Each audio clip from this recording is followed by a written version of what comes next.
नमस्कार दोस्तों, आप सभी का स्वागत है रिवीजन टाइम यूट्यूब चैनल पे। हम इकोनॉमी की क्लास रिसेंट के क्वेश्चन डिस्कस कर रहे हैं इकोनॉमी के। कृषि हमारा टॉपिक चल रहा था, इसका पार्ट जो आता है कृषि का वो पार्ट 2 है। ठीक है, अब पहला क्वेश्चन आज का आता है कि भारत में किस राज्य में कॉफी का सर्वाधिक उत्पादन होता है। तो भारत के किस राज्य में कॉफी का सर्वाधिक उत्पादन होता है, वो आता है कर्नाटक। भारत में सबसे अधिक दाल का उत्पादन किस राज्य में होता है। दाल का उत्पादन जो होता है मध्य प्रदेश में। चावल का सर्वाधिक उत्पादन करने वाला राज्य जो आता है वो आता है पश्चिम बंगाल।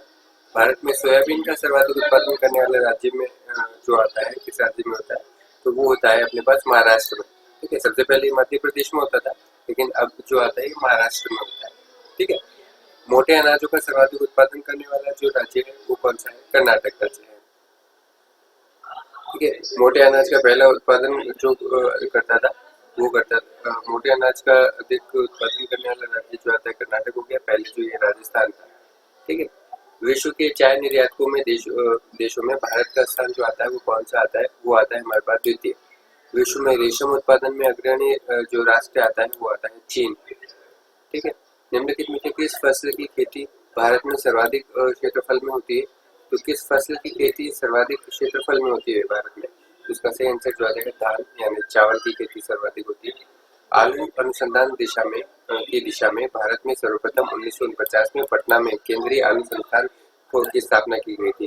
तो इसको शिमला कब स्थानांतरित किया गया था, तो इसको शिमला को स्थानांतरित किया गया था, वो किया गया था 1956 में। नेक्स्ट, भारत में कितनी प्रतिशत भूमि पर वनों का विस्तार है, तो वनों का विस्तार 24.62% पे।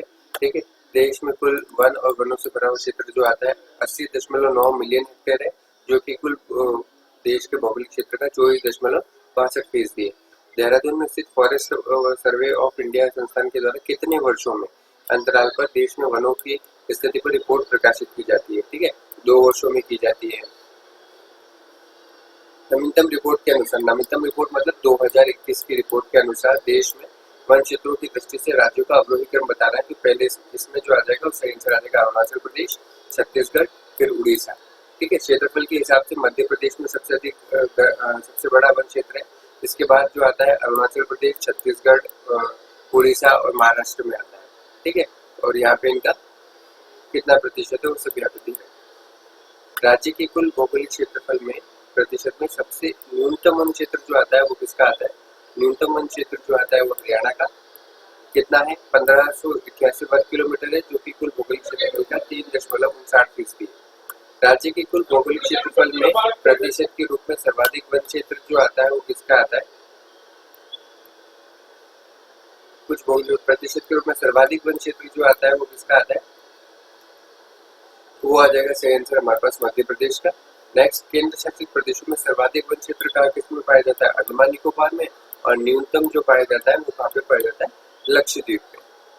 ठीक है, नेक्स्ट क्वेश्चन आ जाता है झूम कृषि के अंतर्गत भूमि का सबसे बड़ा भाग किस राज्य में आता है। तो ये आ जाएगा हमारे पास इसका सही आंसर नागालैंड में। और शंकरलाल गुरु समिति का संबंध जो आता है कृषि विपणन से आता है। भारत में फसल बीमा योजना की शुरुआत जो हुई थी वो कब की गई थी, तो भारत में फसल बीमा योजना की शुरुआत की गई थी 1985 में। राष्ट्रीय कृषि अनुसंधान प्रबंध अकादमी कहाँ पर स्थित है, तो ये स्थित है हैदराबाद में। ठीक है, ऑपरेशन फ्लड कार्यक्रम किस पर केंद्रित है, ये दूध उत्पादन बढ़ाने से संबंधित है। खाद्य एवं कृषि संगठन FAO का मुख्यालय जो आता है वो कहाँ पर स्थित है, ये स्थित है रोम, इटली में। ठीक है, नेक्स्ट क्वेश्चन आ जाता है राष्ट्रीय कृषि विपणन संस्थान जो आती है, संस्थान कहाँ पर स्थित है, तो ये स्थित है जयपुर में।